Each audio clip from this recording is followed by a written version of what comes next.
tous, bon dimanche, bienvenue dans ce nouveau numéro du Grand Jury d'RFM et comment ne pas commencer cette émission par le football. Un Sénégalais sur le toit de l'Europe, Sadio Mané, l'attaquant sénégalais qui a remporté hier la Ligue des champions de football avec son club Liverpool. Le premier Sénégalais à le faire, en tout cas sur le terrain. On parle beaucoup de Salif Diao, avec le même Liverpool en 2005 qui aurait remporté la Ligue des Champions. Seulement voilà, Salif Diao était prêté par les Reds au club de Birmingham cette saison-là, même si Diao était là lors de la finale, mais en tribune. Et pour reparler de Mané, c'est l'apothéose pour le joueur né à Bambali en Casamance il y a 27 ans. Apothéose puisque le Sénégalais est co-meilleur buteur cette saison de la Première Ligue, le championnat anglais de football. Notre invité, le football, il connaît, ça lui a valu le surnom de Vava, célèbre joueur brésilien. Bonjour Daouda Faye. Bonjour. Alors Sadio Mané est-il aujourd'hui le meilleur footballeur sénégalais de tous les temps? Oui, un très bon footballeur. Mais je dirais simplement le meilleur de ce temps-ci, le meilleur de maintenant. Et parce qu'on a connu quand même beaucoup de très bons joueurs. Sadio a la chance d'évoluer dans un club de très haut niveau et qui lui a permis de participer à des compétitions d'un certain niveau aussi. Disons, moi j'aime pas les superlatifs. Meilleur joueur de tous les temps, je ne le dirai pas. C'est le meilleur joueur de sa génération. Parce qu'il faut se rappeler qu'à chaque génération, tous les 5 ans, il y a quand même un joueur sénégalais qui sort de l'ordinaire. Depuis les Louis Camara, la génération qui a été à Asmara. Mais à tous les niveaux, vous aviez de très bons joueurs qui étaient plutôt des artistes. Mais personne n'avait encore joué déjà 2 finales de Ligue des Champions d'affilée et remporté cette compétition la compétition la plus prestigieuse de clubs en Europe. Non, je ne remets pas en cause les qualités de... Moi, je le félicite personnellement et j'en suis fier. Je relève simplement meilleur joueur de tous les temps au Sénégal. Il faut faire attention. Il y a eu quand même d'excellents joueurs. J'ai parlé de... Mais votre génération peut-être ne connaît pas cette génération de Asmara qui était amenée par Mawad Wad et Lamine Diak. Mais à tous les niveaux, c'était les meilleurs joueurs d'Afrique. Louis Camara, Loulou Gomis, Matarnia, etc. Mais il y avait des joueurs vraiment exceptionnels. Bon, maintenant, c'est un des meilleurs joueurs de tous les temps. Bon, d'accord. En tout cas, Sadio Mané, il est attendu en Égypte avec le Sénégal pour la CAN 2019 qui démarre le 21 juin. Cette semaine, Aliou Cissé, le sélectionneur des Lions, a publié la liste des joueurs qu'il a appelés, une liste de 25, et sans grosse surprise, votre commentaire sur cette liste, sur cette CAN, sur Aliou Cissé? Oui, je pense que unanimement, les gens, les spécialistes nationaux et internationaux, comme lors de la dernière édition de la CAN, sont d'accord que le Sénégal est favori. Nous avons d'excellents joueurs. La preuve, aujourd'hui, le Sénégal est premier en Afrique. Oui, selon le dernier classement FIFA, oui. Alors, maintenant, je ne peux pas faire de commentaires, j'apprécie. Parce qu'aujourd'hui, le sélectionneur il a tous les pouvoirs concernant le choix des joueurs. Il a choisi, je pense qu'il faut respecter son choix. Je n'ai pas vraiment de commentaires. Je souhaite seulement que les bons... Parce que les choix évoluent en fonction des compétitions, de la compétition. Plus on avance, on aura des blessés, des gens qui sont en méforme, etc., etc. C'est là où le rôle du sélectionneur commence à jouer. Il y a d'autres sélections qui sont là-bas, qui sont très ambitieuses aussi. Ah oui, l'Égypte, le pays organisateur. Je n'ai pas souvenance que l'Égypte ait organisé une Coupe d'Afrique qu'elle a perdue. Je ne sais pas, ça peut exister, mais je ne m'en souviens pas. Ils ont des joueurs très puissants physiquement et en plus, ils sont chez eux. L'Égypte, c'est un candidat. Vous avez l'Algérie, la Tunisie, et la Côte d'Ivoire, presque tous ceux qui vont là-bas ont des ambitions et une chance. Parce que finalement, quand le niveau est aussi partagé par les différents clubs, il faut un peu de chance. Et c'est là où il faut prier pour nos lions. Vous avez été ministre des Sports pendant 3 ans, entre 2004 et 2007, et votre premier ministre s'appelait Macky Sall. Vous aviez empêché Daouda Faye la tenue d'un match amical entre le Sénégal et la France en 2005. Les Français qui voulaient sans doute prendre peut-être leur revanche sur les Lions qui les avaient battus en Coupe du Monde en 2002.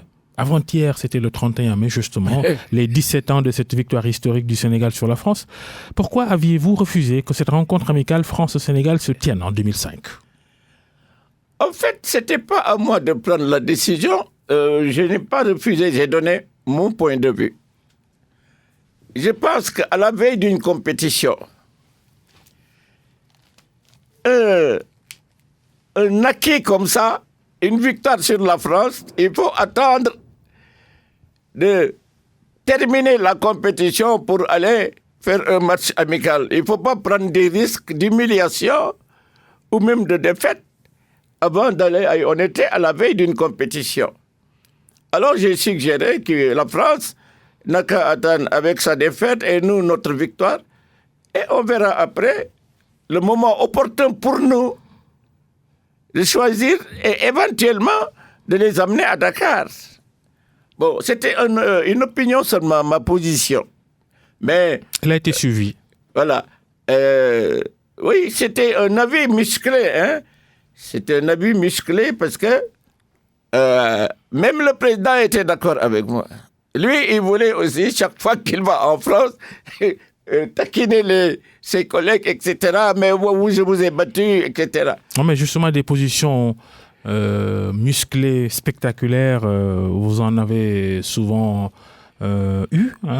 Tenez, en 1994, vous aviez refusé, à la surprise générale d'ailleurs, de parrainer en tant que président du comité national provisoire du football qui a remplacé la fédération à l'époque, vous aviez refusé de parrainer la candidature de Mawade Wade sa candidature à l'entrée au comité directeur de la CAF en Tunisie pendant la CAN de cette année-là, 94, alors qu'il était le seul candidat sénégalais.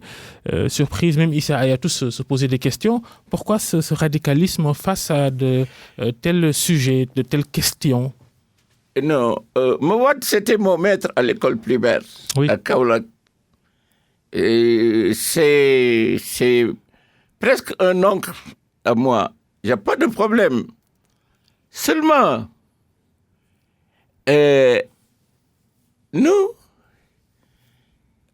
moi, je n'étais pas candidat, mais le ministre de l'époque, Ousmane Paye, nous avons discuté. Et je lui ai fait part de mes positions par rapport à ça. Alors, Mawade Wade était candidat.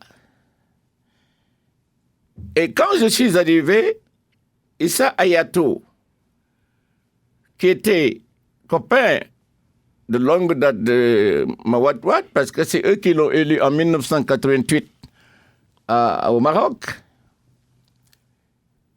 il nous a réunis en disant, mais Daouda, il faut, toi, choisis un candidat pour le comité directeur de la CAF et Mawad va aller au comité directeur de la FIFA. C'est ça qu'on avait dit. Malheureusement, la veille, les autres pays ont dit « Ah non, nous on ne va pas laisser le Sénégal prendre 2 postes. » Et dans la nuit, Issa et un groupe du comité m'appellent dans leur chambre pour me dire « Bon, qu'est-ce que vous allez faire ?» Puisqu'entre-temps, Rachid Mekloufi m'a appelé, il ne me connaissait même pas, on s'est vu. Il me dit, mais tu as trouvé un arrangement avec Mawad, mais je crois que finalement, ils vont les gens ont dit à Mawad, il faut que tu lâches le comité de la CAF et tu vas aller à la FIFA. Alors j'ai dit, si vous faites ça, je vais enlever sa candidature. Issa me dit, non, tu ne vas pas faire ça. J'ai dit, si. Pourquoi? S'il sabote la candidature du Sénégal, je ne vais pas le remettre à la FIFA. Je voudrais m'arrêter là parce qu'il est décédé. Oh non. Et c'était vraiment quelqu'un de bien. C'est votre tempérament aussi. Hein. J'avais embauché son fils au ministère des Sports pour le stade de Saint-Louis. Bon.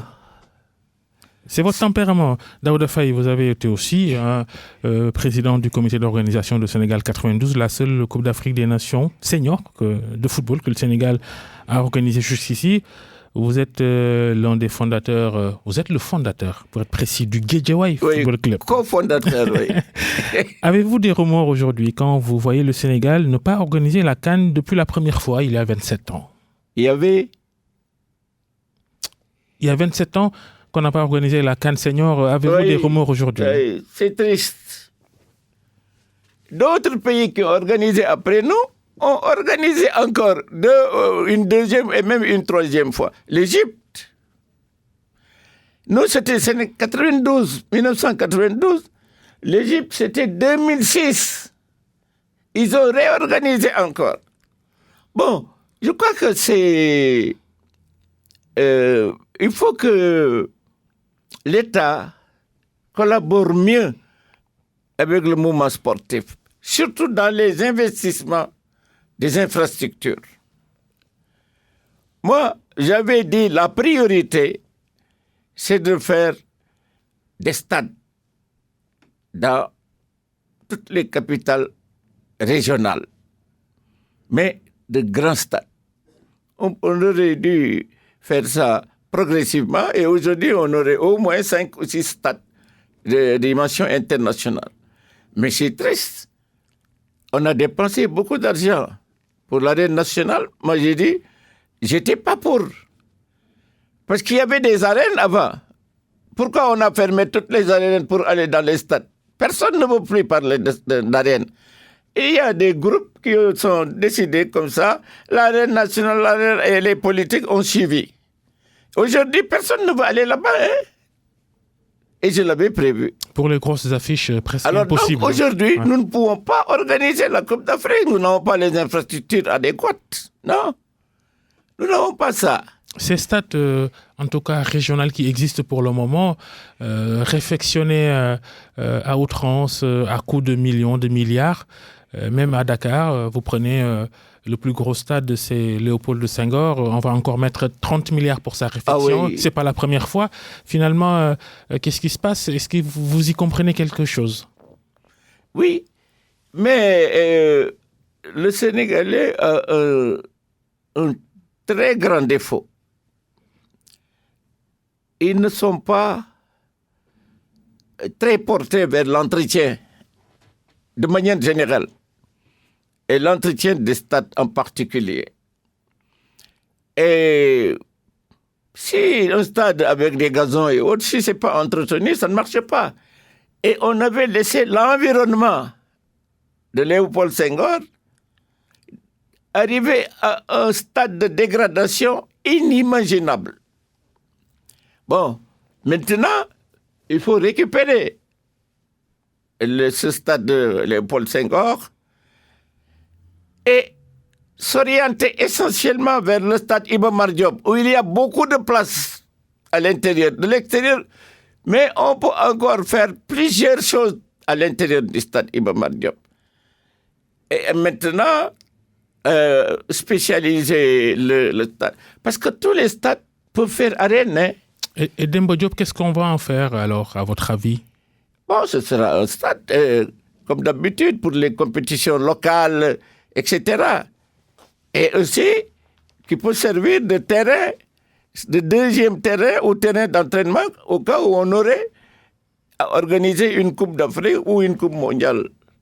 Alors, je crois que le problème des infrastructures sportives est un problème trop sérieux. Oui, justement, j'allais vous demander pourquoi, de façon globale, il n'y a pas que le football, de façon globale, les politiques sportives, vous êtes un ancien ministre des Sports, les politiques sportives du Sénégal n'ont jamais donné satisfaction, aussi bien sur le plan des infrastructures que du point de vue, par exemple, de la formation des athlètes dans le sens générique du terme. Oui, je vais plutôt insister sur la formation des formateurs. C'est ça ce qui doit être notre objectif. Il faut qu'on ait beaucoup de techniciens bien formés et qui ont une formation permanente. Ils reviennent et ils s'occupent des athlètes au niveau local. Je dis athlètes au sens global des sportifs. C'est plus rationnel que d'envoyer des jeunes en formation à l'étranger. Non. Il faut envoyer des formateurs. Une fois bien formés, ils viennent, le SNEPS de Thiès, etc. Je vais vous dire, vous savez que l'INSEP n'est plus à l'éducation, n'est plus au ministère des Sports depuis très longtemps. Ils sont quand même au stade de... Iba Mar. Ils sont dans le stade... C'est une faculté des sports. C'est une branche de l'université de Dakar. On pouvait avoir plusieurs facultés de sport dans toutes les universités.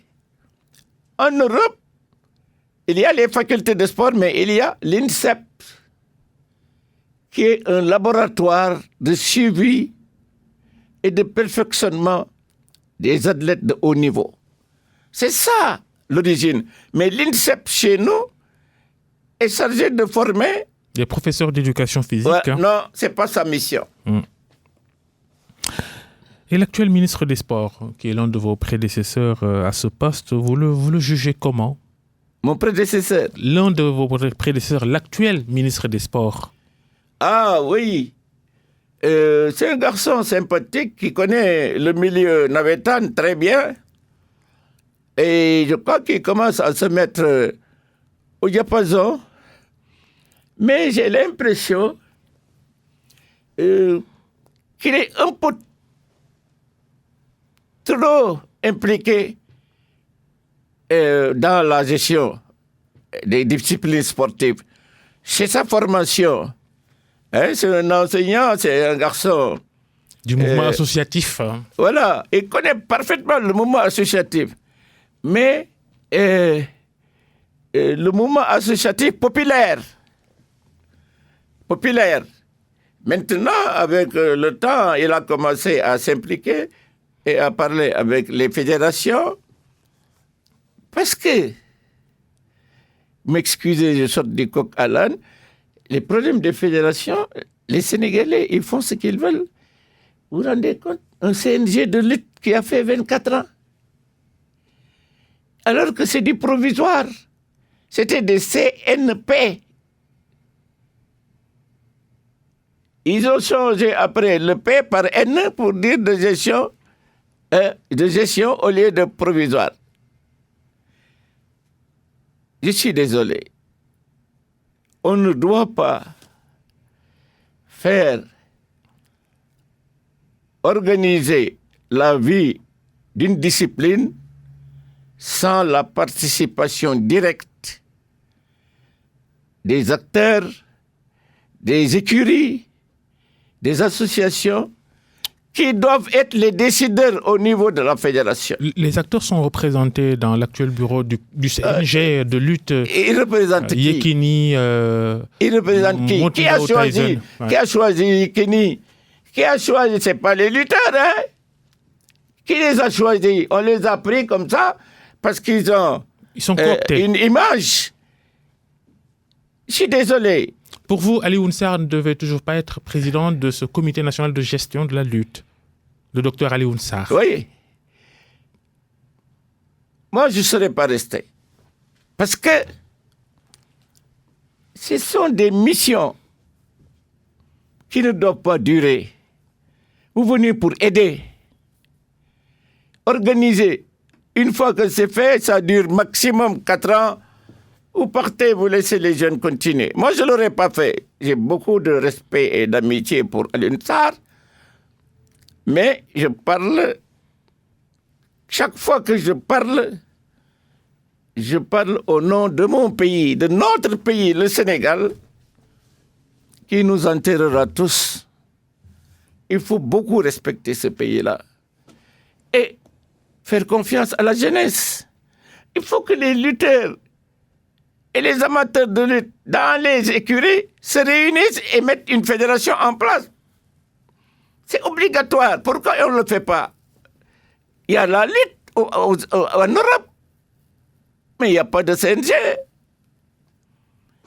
C'est la loi au Sénégal qui dit que le sport sénégalais est organisé en club, en ligue et en fédération. Il n'y a pas de CNG. On dit, quand il y a des difficultés, on met en place un CNG pour une durée limitée en vue de préparer la mise en place de la fédération. Et ça, le ministre l'avait tellement bien compris qu'il avait déjà obligé certains CNP et CNG à faire leur assemblée générale et de mettre en place une fédération. Mais la lutte est devenue quelque chose de c'est quoi? C'est le premier sport aujourd'hui pour les Sénégalais. En tout cas, qui rapporte le plus. Il faut aller vers ça et légiférer. On ne peut pas avoir des présidents de fédération vita aeternam. C'est pas possible. Ce n'est pas normal. 2 mandats, c'est fini. Même pour le football, pour vous, il doit y avoir alternance. Pour tout le monde. Ouais. Pour tout le monde. C'est la démocratie. Et l'alternance permet d'avoir des jeunes qui ont une autre vision de la gestion du sport. Mais si c'est des dames de feuilles qui restent là pendant 15 ans, il faut la même chose. On n'avance pas. Et ça, aujourd'hui, M. Fall, il y a une vingtaine de lutteurs qui luttent. Il y a des centaines et des centaines qui n'arrivent même pas à avoir un combat. Oui, 6 000 licenciés. Alors que les écuries devaient faire des compétitions entre écuries, comme dans le football. Championnat? Ouais, championnat. On aura les cadets. C'est triste de voir ça. Elhadji Daouda Faye Vava, notre invité cette semaine devant le grand jury d'RFM. On en vient aux autres actualités. Le président de la République a lancé le dialogue national mardi dernier. D'abord, votre avis sur l'unanimité constatée autour du choix porté sur Famara Ibrahima Sagna de conduire ce dialogue national? Oui. D'abord,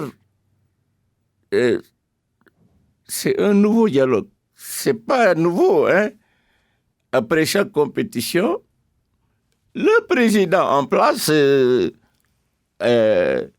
Diouf, Abdoulaye Wade, etc., et Macky aujourd'hui, disent un dialogue national. Moi, je ne suis pas pour le dialogue national. Là, c'est pas la meilleure formule, la meilleure façon de faire communiquer les acteurs politiques.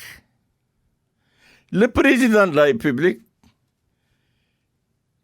ne doit pas participer ou faire participer à un dialogue national. Le président fait des consultations. Il est déjà élu par le peuple.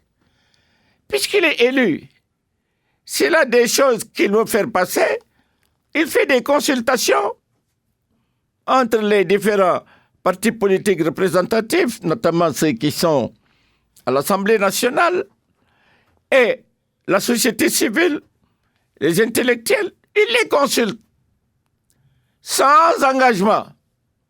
Mais ça lui permet de prendre de bonnes décisions. Maintenant, puisque les gens aiment le dialogue, qui, de mon point de vue, est très folklorique, alors,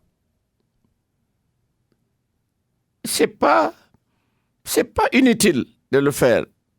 Et au moins, ils vont apprendre à se connaître, à discuter un peu, et chacun donnera son point de vue.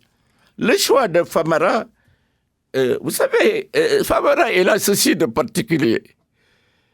C'est l'ami de tout le monde. Personne aujourd'hui au Sénégal ne peut dire qu'il a un contentieux avec Famara Sagna. Avec toute sa longue carrière riche d'événements. Donc,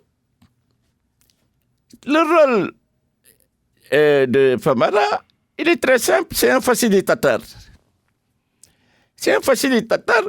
Les décideurs, c'est les autres. Certains, il y a une certaine presse qui dit voilà, le général est devant les troupes. Les troupes, c'est les décideurs. Non, il ne faut pas.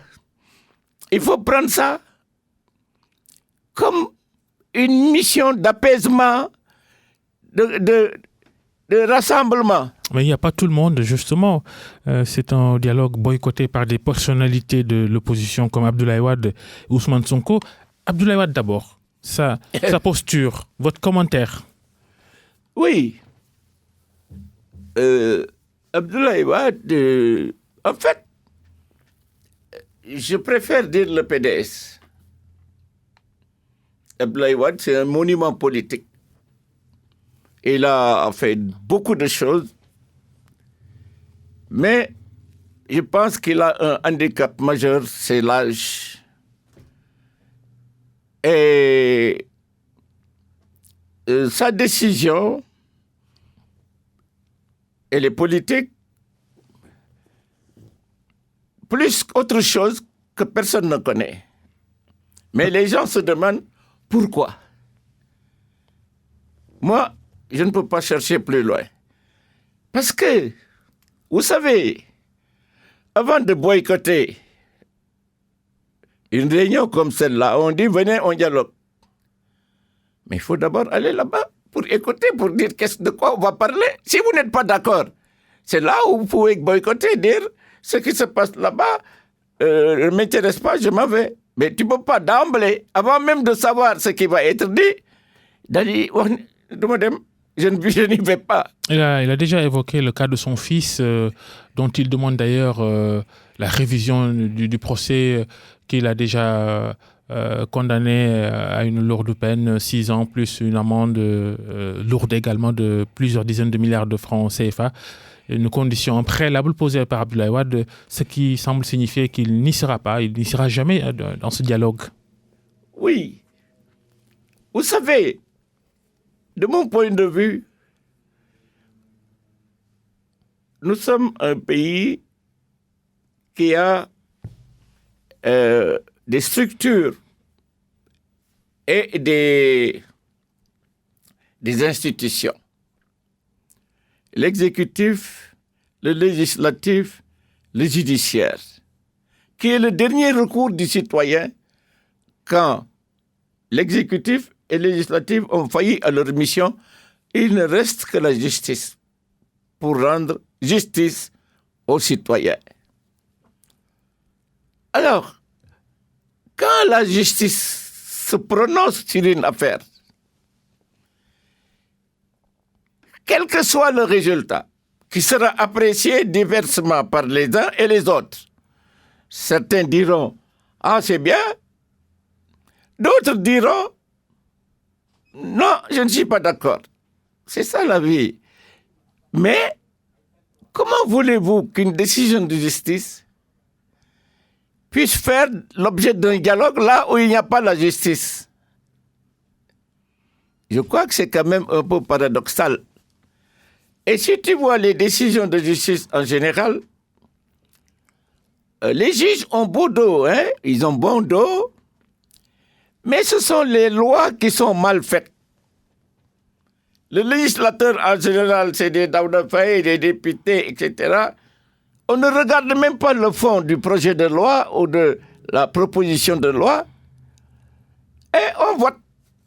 Et très souvent, on vote des lois en disant que le décret d'application va préciser les modalités d'application, que les députés ne verront pas.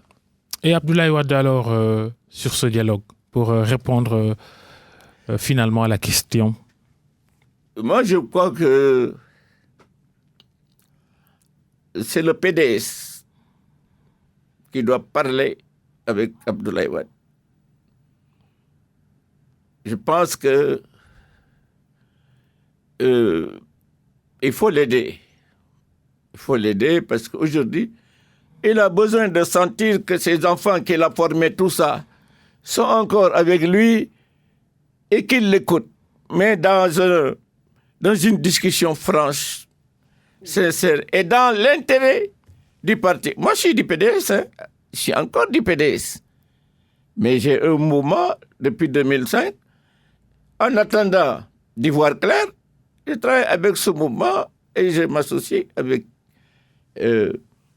les autres partis.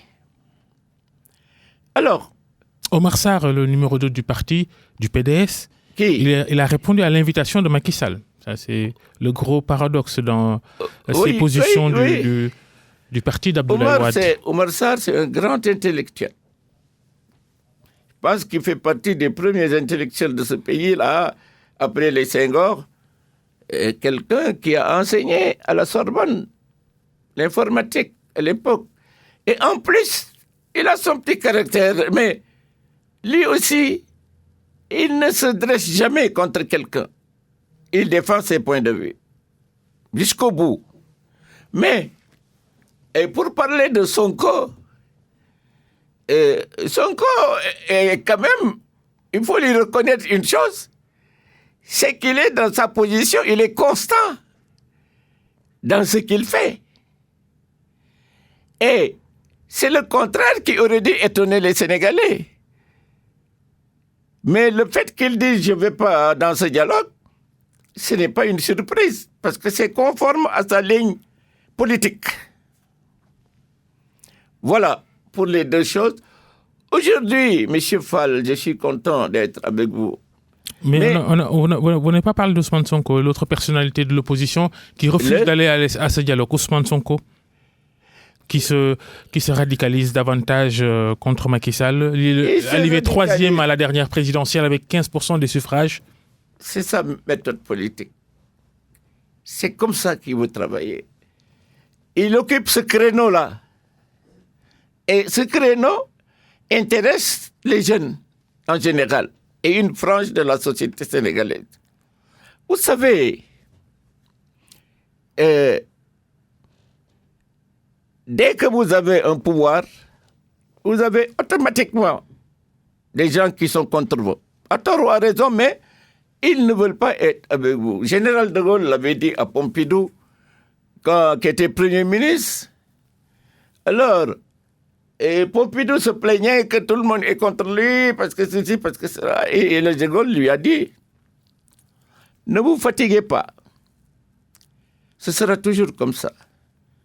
Dès que vous avez une responsabilité, deux camps se dressent immédiatement. Ceux qui veulent vous faire échouer tout de suite et ceux qui veulent attendre quelques jours.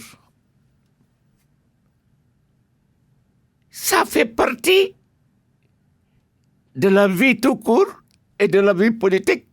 Il faut accepter que l'autre soit différent.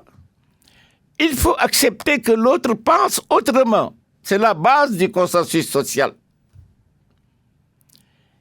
Ce serait dommage qu'on dise au Sénégal, tout le monde pense la même chose. Non.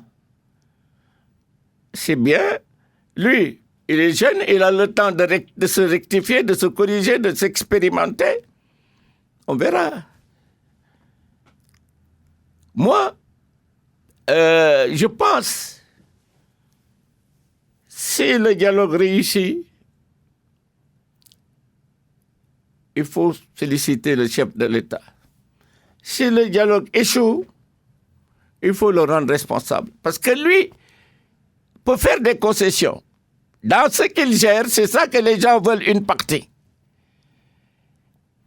Il ne peut pas dire je prends tout, mais il ne peut pas dire je refuse tout aussi. Oui, dans ce dialogue national, en tout cas, justement, il y a le dialogue politique. D'ailleurs, on a installé cette semaine la commission cellulaire dirigée par le général Mamadou Niang, ancien ministre de l'Intérieur. Dans le choix de ces hommes... moi, je ne l'aurais pas mis à la commission politique, le général, je l'aurais mis à la commission sécurité. Politique. Il y a quand même dans le groupe... Tel qu'on a fait référence à son passage remarqué à la tête du ministère de l'Intérieur, le ministère des élections. Ah non, il a été un très bon ministre de l'Intérieur. Voilà. D'ailleurs, ça s'est passé sans problème. Le problème de Ronel aussi, il a géré. Mais je n'aurais pas accepté, moi, si j'étais militaire. Je ne suis pas militaire, je n'ai jamais voulu le faire. Mais j'ai dit... la cohabitation militaire et civile, c'est très difficile. Parce qu'il y a forcément des relations de chef à subalterne. D'ailleurs, la presse s'y est trompée en disant le général devant ses troupes. Mais ça, heureusement, lui, avec son expérience, il a rectifié sans dire qu'il faisait rectifier. Il a dit, nous sommes des facilitateurs. Ah, là, j'ai respiré. Parce que quand même, c'était un pédagogue, hein, avant de faire l'arme.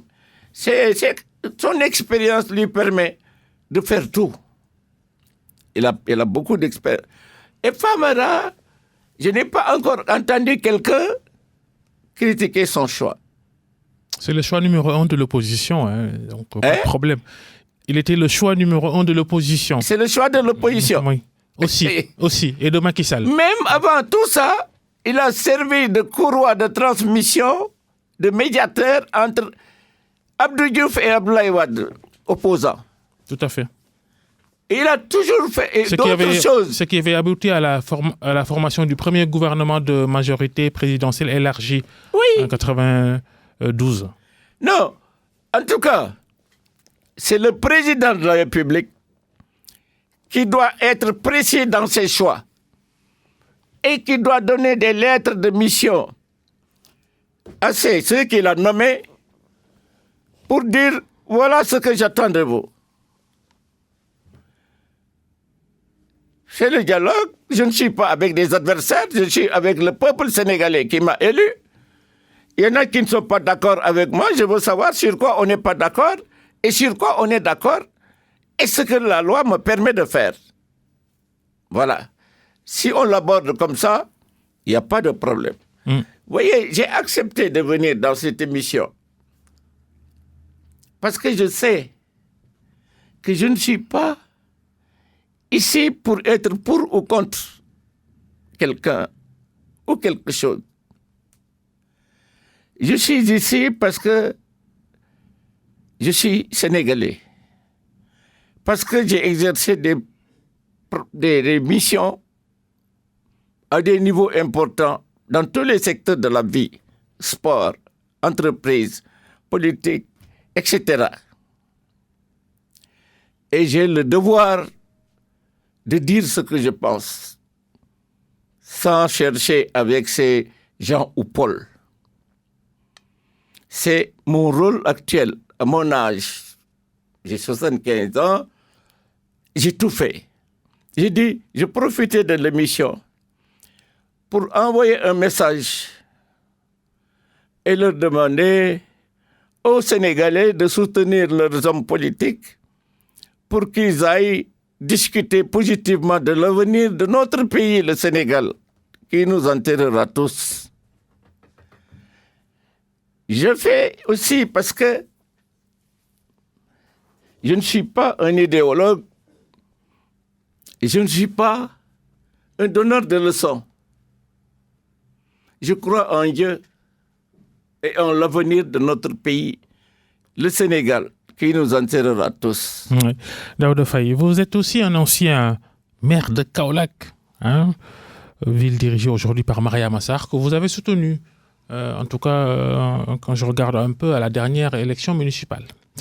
Et à l'approche justement des prochaines élections locales, tellement de convoitises autour du poste de maire de Kaolack, des ambitions aussi bien dans le camp présidentiel que forcément dans l'opposition, mais aussi ambition de non-politique, comme l'homme d'affaires Serigne Mboup, natif de Kaolack, président de la Chambre de commerce de la région qui a déclaré sa candidature. Quel est votre commentaire sur cette déclaration de candidature peut-être prématurée? Il l'a déjà fait. Oui. Vous savez, il y a ceci de particulier. Les hommes, Kaolack est une ville difficile. Très difficile parce que sans ressources réelles... Vous aviez démissionné en tout cas du poste de maire. On était en train de progresser, hein, mais il y a eu des incidents qui ne me plaisaient pas et j'ai préféré me retirer mais on était en train d'avancer. Alors, aucun maire ne peut régler le problème de Kaolack sans l'appui de l'État. C'est l'appui de l'État qui a fait défaut à tous les maires jusqu'à Mariama Sarr. Elle fait ce qu'elle peut. Elle n'a pas détourné, je ne l'ai pas entendu en tout cas. Elle est tout le temps à Kaolack, elle aime sa ville. Il y a un premier mandat. Moi, je lui aurais donné un deuxième mandat, comme on a fait avec Macky Sall. Le problème de l'assainissement... Pour lui permettre de régler les problèmes. Le problème de l'assainissement à Kaolack, ça frôle le scandale. C'est incroyable. 50 ans de... Mais avant de parler de ma ville, parler de Dakar, les salubrités, il est à Dakar, là. Elle est à Dakar. C'est qu'à Kaolack, apparemment, on n'a rien fait. C'est comme ça. Ah oui, mais si on donne les moyens à la mairie de Kaolack, mais il règle le problème. Mais vous savez que le budget de la mairie de Kaolack, en tout cas quand j'étais là-bas, 80 à 85% du budget, c'était les salaires. Avec quoi vous voulez... Vous ne pouvez même pas faire d'investissement. Alors maintenant, ce sont ces problèmes structurels qui touchent toutes les municipalités. Qu'il faut régler. Toutes les collectivités territoriales, apparemment. Sauf Dakar. Ouais. Il n'y a que Dakar qui s'en sort.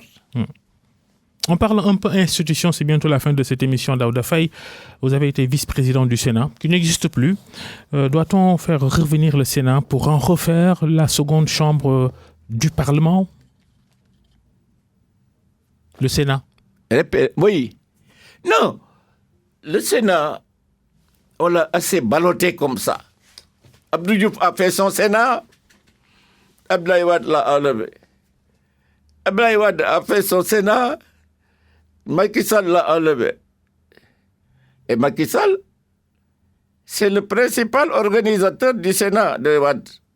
Moi, en tout cas, c'est lui qui m'avait appelé pour... et beaucoup d'autres. Bon, c'était le contexte. Il faut dire que Macky Sall a ceci de particulier. Il a un respect pieux du chef. Il faisait rien, même moi, ministre, on parlait de quelque chose, je lui dis, voilà, ce que j'ai fait, etc., il faut parler au président. Il me dit, ah, c'est bien, je vais lui dire. Mais toi, appelle-le et dis-lui ça. Parce qu'on a un chef qui veut être informé. Lui, le chef, c'est le chef. Et c'est pourquoi, avec Wade, ils n'ont jamais eu de problème quand ils étaient ensemble. Alors, moi, je pense que il y a de petites structures qui ne prennent presque pas de budget. Des gens qui doivent être... Le Conseil économique et social aurait pu jouer ce rôle-là pour détecter ce qui ne va pas dans l'organisation des mairies, etc. Mais ce qu'on a créé là... Le Haut Conseil... Oh là là. Le conseil dirigé par Ousmane Tanor Dieng. Ils mettent des écharpes. Pourquoi? Il n'y a que les élus qui doivent mettre les écharpes, même le conseil économique. Ça n'existe pas. Le conseil économique, comme le HEC, ce sont des conseillers du président de la République. La preuve... Pour vous, il y a doublon? Pour vous, il y a doublon? Oui, ils ont dévié. Parce que moi, si j'étais ministre, ils me convoquent, j'y vais pas. J'y vais pas. Ils n'ont pas convoqué. Eux qui doivent aller vers les ministères pour avoir des informations. La suppression du poste de Premier ministre Daouda Faye. Je ne l'appellerai pas suppression du poste de Premier ministre. Le poste de Premier ministre a disparu naturellement après le choix du président de la République d'aller vers un régime présidentiel fort. Donc, il fallait simplement, c'est ce qu'ils ont fait, et finalement, je crois, c'est de dire les institutions de la République sont l'exécutif, le législatif et le judiciaire. Et dans l'organisation de l'exécutif, on enlève le Premier ministre, le poste de Premier ministre qui est un ministre. C'est un ministre, le premier des ministres, c'est tout. Ils ne sont pas élus. Dans le protocole normal, le député doit venir avant le ministre, parce que le député est élu. Le ministre est au service du président de la République qu'il aide à remplir sa mission. C'est pourquoi il les enlève quand il veut. On termine les 2 minutes qu'il nous reste, on va les consacrer à votre statut d'homme d'affaires, fondateur d'Africamer, ancien président directeur général de la société immobilière SCAT Urbam. On parle avec vous pour ces dernières secondes qu'il nous reste d'emploi des jeunes. Vous êtes un homme d'affaires. On parle beaucoup. C'est une question qui bouge pas beaucoup. Hein, la même situation. L'emploi des jeunes, Daouda Faye. Il manque un petit mot. À la retraite. Il faut ajouter ça. Moi, je ne veux plus travailler. J'ai commencé à travailler depuis l'âge de 21 ans et je ne suis plus motivé. Les enfants sont grands, Dieu merci. Ils ont fait les plus grandes universités du monde. Ils se débrouillent. Et moi, j'ai quand même besoin de respirer. J'ai écrit 2 livres sur... j'ai fait un master en sciences politiques il y a 4 ans, à 68 ans. Parce que j'ai du temps. Je préfère faire travailler la tête et faire du sport et ensuite communiquer avec mes compatriotes sur les questions essentielles de notre pays. L'emploi des jeunes. Là, le mot de la fin, vous voulez. L'emploi des jeunes. Ah, ça, je jette un grand caillou à Macky Sall. Même pas un caillou, mais une boule de pétanque. Il y a des retraités qui vont travailler, qui étaient retraités chez eux, qui sont en train d'être des directeurs dans la fonction publique, mais vous vous rendez compte? Et les jeunes, qui sont mieux formés. Les jeunes sont mieux formés que nous, et il faut les fréquenter. Mais la plupart, ils viennent, ils cherchent, ils ne trouvent pas. Alors, si vous ne faites pas de politique, on ne vous prend pas. Et maintenant, les agences ont bouffé ce qui restait comme les PME et PMI. C'est difficile pour les jeunes de s'intégrer. Elhadji Daouda Faye, oui. Merci beaucoup d'avoir accepté de venir dans cette émission, Le Grand Jury.